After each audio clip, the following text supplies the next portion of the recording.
Welcome everybody to Ratchet Clank. Greetings. Hello. We got the full party this time. Woohoo! Party over here. Now, I was talking more adventuring party. now, There's a lot of bad guys. look, our mics are, like our headsets are kind of like messed up, so we're gonna have to get some new ones. There's gotta be a bit of an echo. Echo.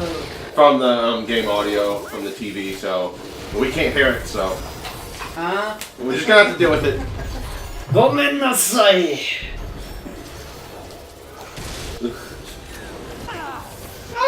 Looks like you got some pest control to do.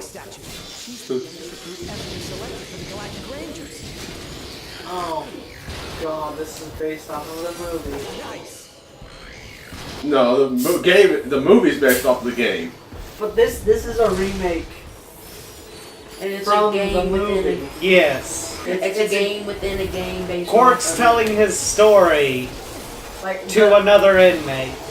the movie was based off of the game, and this game is based off of the movie. Oh, that's Yes. It's kind of that's some dicketry right there. That's some dicketry, and I'm not sure I like it. They explained it in a reasonable way. well, okay. The movie is just basically this game's cutscenes. Yeah. So basically, the movie is just actually based off of the remake game.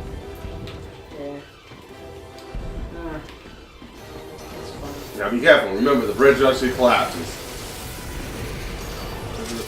I remember that. You fell. Like, they're telling me how to play my game, bitch. Oh dear, more of them. That must be the mayor's ship. I don't know if I'm getting trashed or what. Oh, I had this amazing hangover last night, dude. Amazing game. No such I thing. mean, I guess if you're an extreme masochist, That's why I was trying to make the man me. but yeah, this series has actually been going on for 2000. Years. It started in 2002 to be exact. Okay, that's what I was thinking. I was thinking it was 2002 or 2003. I was thinking 2002. But this is actually like a great series, though. I do want another game, though. Hopefully a remake of 2. It is very, very good. It might not be the most popular game, but I really liked it because of my experience with it. And I kind of want a remake of Up Your Arsenal. I want a remake of like all the games, the PS2 games first, of course. Yeah. Then go from PS3 when PS5 comes out, whenever that comes out. Well, I can No, already, they'll just name it PS1. well, I can already tell you from what I've read and things I've seen online about the PS5, I am not looking forward to it. All I can say is they should have just left it with PS4 and started remaking the PS2 games for the PS4. Honestly, I don't think we're gonna get I don't think we're gonna get any PS5 anytime soon. I think we're probably gonna have to wait another year at the most before they announce it, because they're not even gonna be at E3 this year. Sony isn't.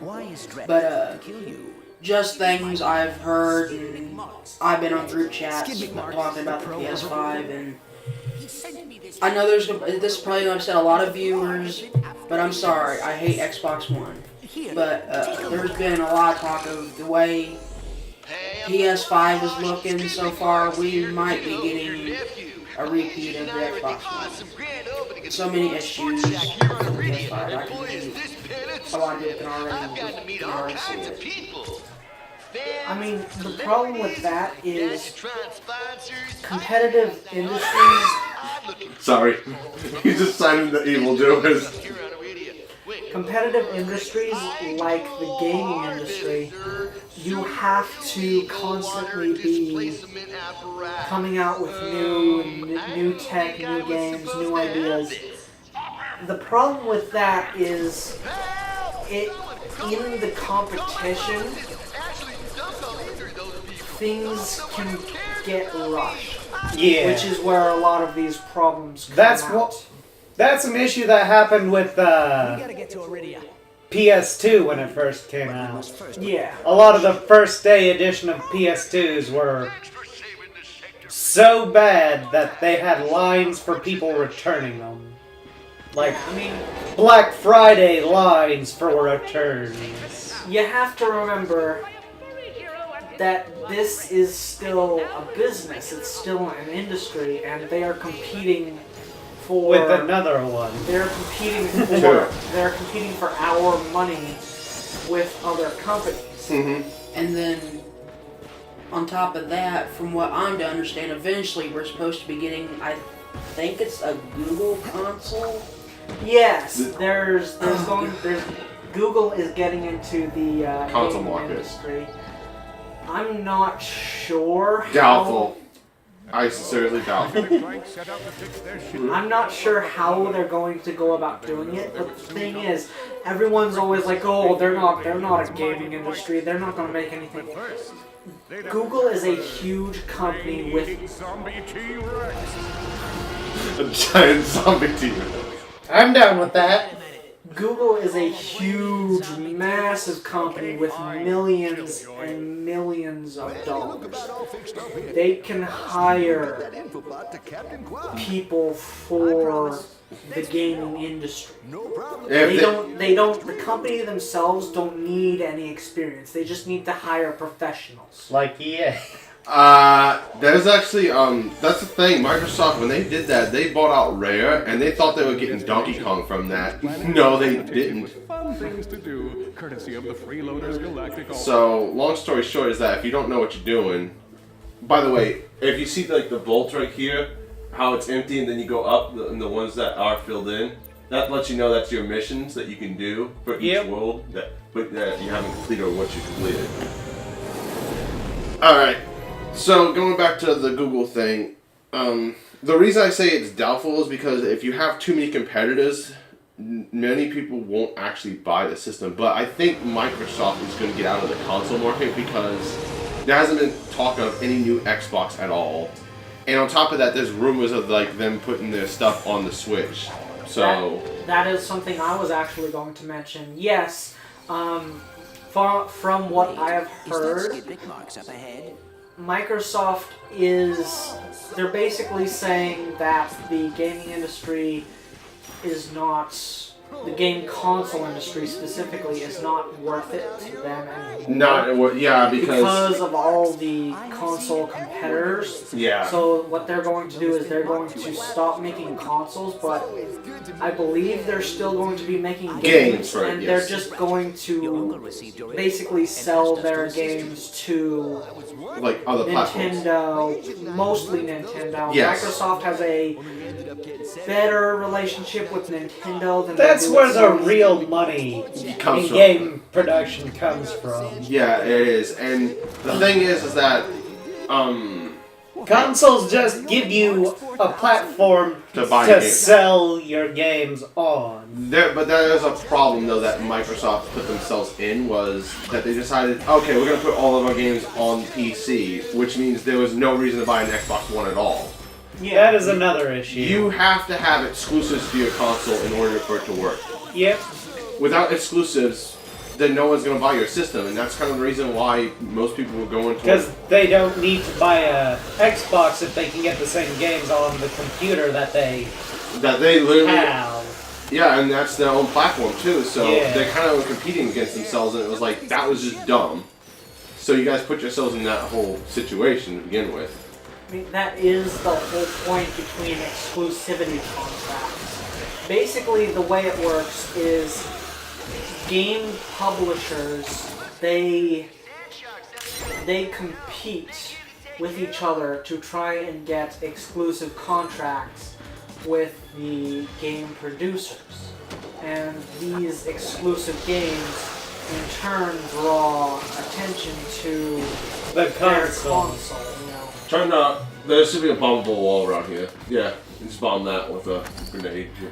And usually these exclusivity contracts have a time limit. Because the most important time for video games is when they're first coming out. That's when you're gonna get the bulk of your sales. Yep. So these exclusivity contracts, they might just be for like... A year. they're usually like 2 years? 2-3 years. Maybe. It depends on the game. And plus, there's also the fact of Japanese games don't even sell on the Xbox, period. So, like, there's that factor. So most people that actually, most companies that actually are Japanese, when they try to make, they don't do that well, and they immediately said, screw the contract, we're going to put it on other platforms. I mean, Our Japanese platform. they prefer to do Nintendo and yes, Sony. Sony is, or it at least was, I don't know if it still is, a Japanese company. I think it's It still. still is a Last time Japanese It company. should still be a It Japanese is. company, The but last time I checked, it was. Yeah. It but still is. Yeah, Sony and Nintendo's a Japanese Nintendo are company. Japanese companies. They're Japanese. Microsoft's the Which- American.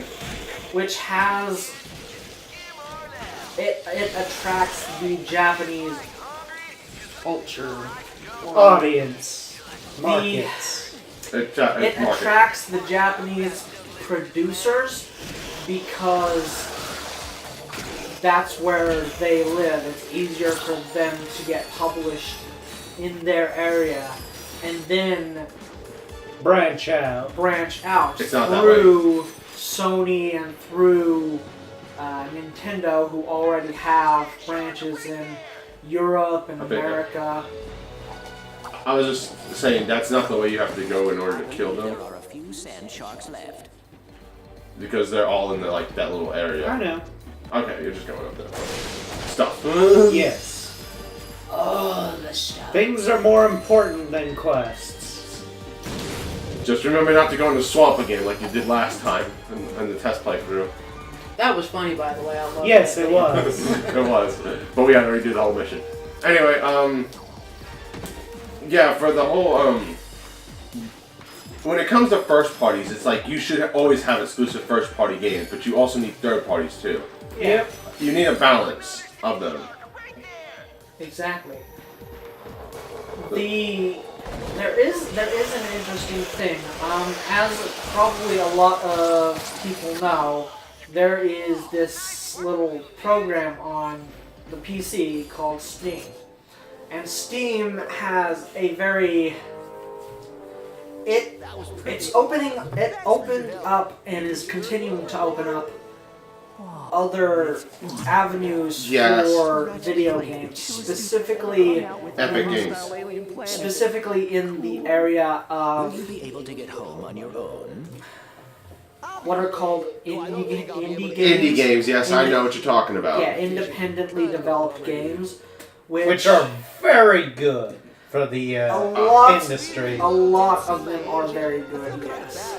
Yes, a lot of them are good, but there is a bunch of them that is very bad, and unfortunately Valve, which made Steam, literally has no quality control over the entire...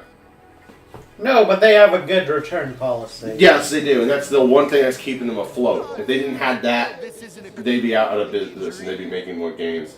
But that's kind of the problem, though, with Valve. You can get in that elevator. It takes you back to the front entrance.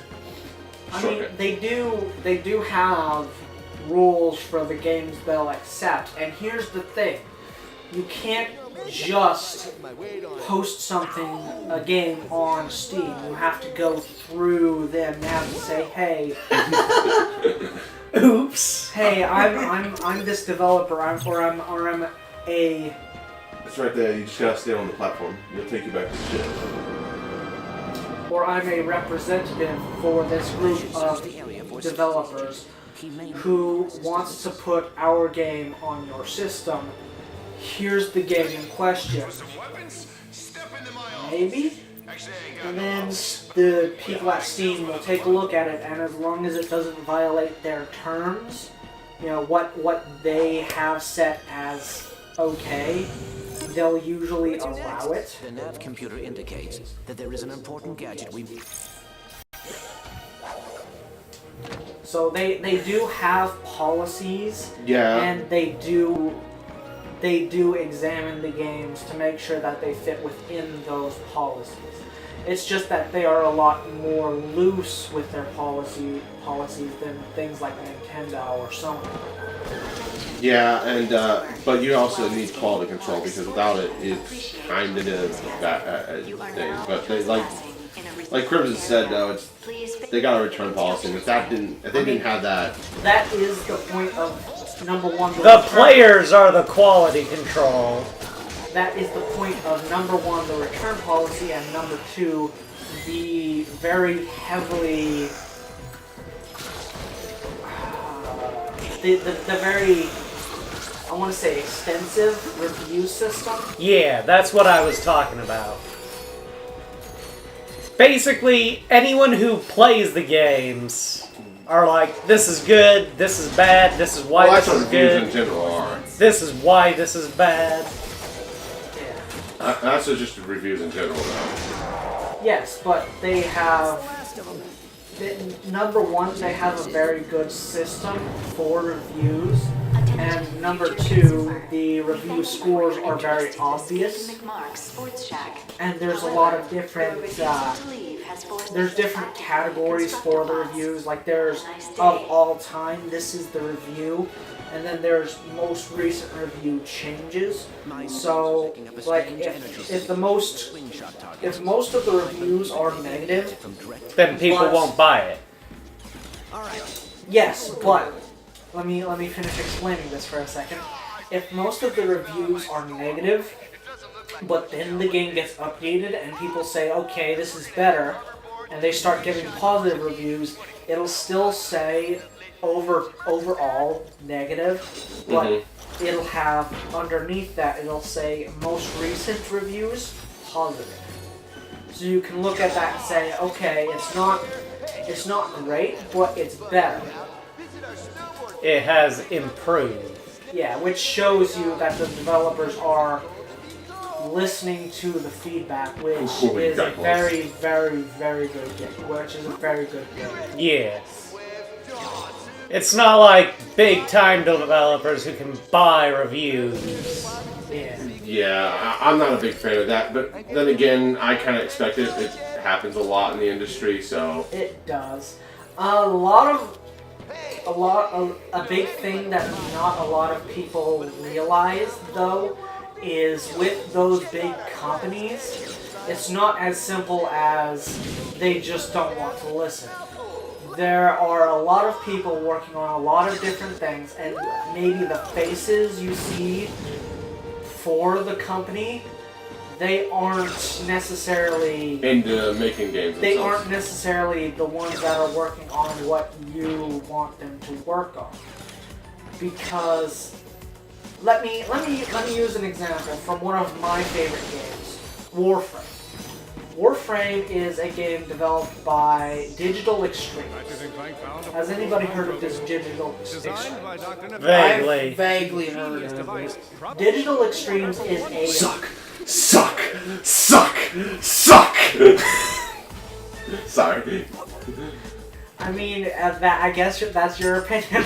No, I'm not. No, I know what you were making a reference to. But yeah, Digital Extremes, they have the game Warframe, which is a very, very good free game.